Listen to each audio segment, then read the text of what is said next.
Talking to Election Attorney Jim Bopp, your thoughts on today's hearing? I thought it went very well. I mean, everything's in the documents. She pled guilty to a felony.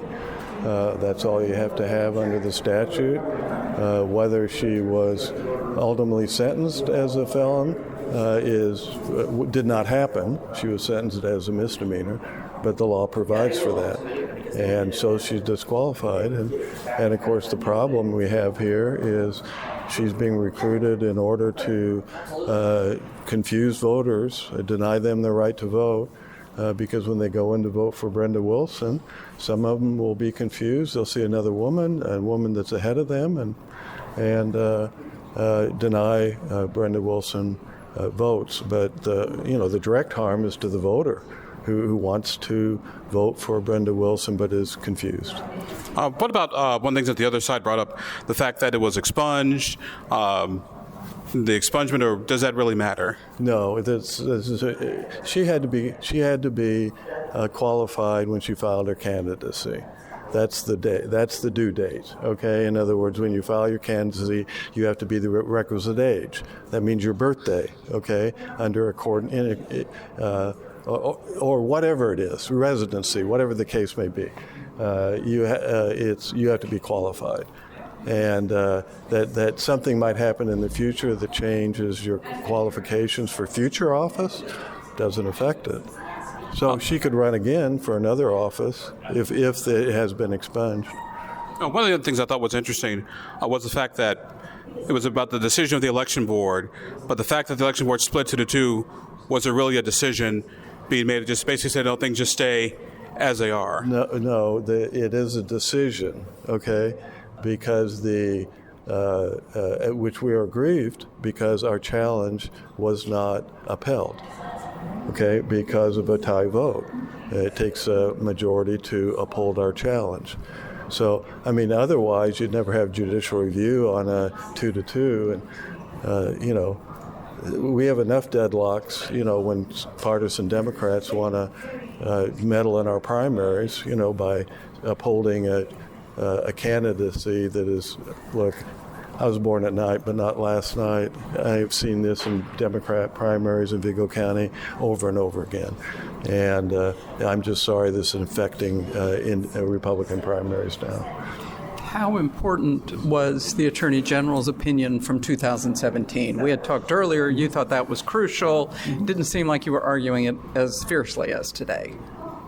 There was a lot of arguments I was arguing fiercely, I thought. But no, I thought, it's contemporaneous with the adoption of the amendments. It dealt with the pertinent parts and was conclusive. And in fact, the amendments is, in their opinion, changed the law from their interpretation, all right, of the law. It requires a conviction and that if reduction in sentencing to a misdemeanor was employed, then that could vitiate the felony. And those were both the arguments they made, but that was under the old statute. It's not under the new statute. And the new statute deals with both of those, as the Attorney General explained. Good. Overall, are you satisfied with the way the judge handled this proceeding and listened to the arguments? And Sure. Yeah, very much so. Yeah, he handled it. He took this up expeditiously. He was just appointed on Friday, right? And he obviously, and these people are busy, and so he took the case up expeditiously on the merits, disposed of a, utterly meritless motion to dismiss, and let us get to the merits. So, yeah. So, in the event, let's say he agrees with the other side, they stay on the ballot. Do you appeal?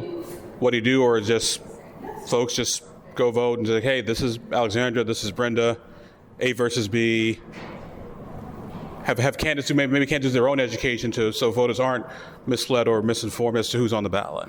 Well, you're going to have to talk to Brenda. I don't represent her. She's running she's trying to deal with that side of it, I'm just dealing with the legal side. And, an appeal is possible. In other words, legally available. I've reversed a federal district court on the merits in 5 days in the Federal Court of Appeals, from the issuance of the order until a reversal on the merits, and this was in Georgia and then in the Fifth Circuit, in 5 days. So I know how to do this if it's necessary. I hope it won't be. That's all. Final question for you. What does this tell you about this whole election cycle that has been something unlike I've ever seen in 20 years being in Indiana? I'm probably sure you've seen a few things too, but this seems kind of odd, kind of bizarre, whether it's primary challenges, whether it's doxing, whether it's the whole 9 yards, particularly here in Senate District 38, the whole fight over districting, Greg Good being doxed, now the primary challengers. Just your thoughts as an election observer in all this. Abdul, many people get doxed.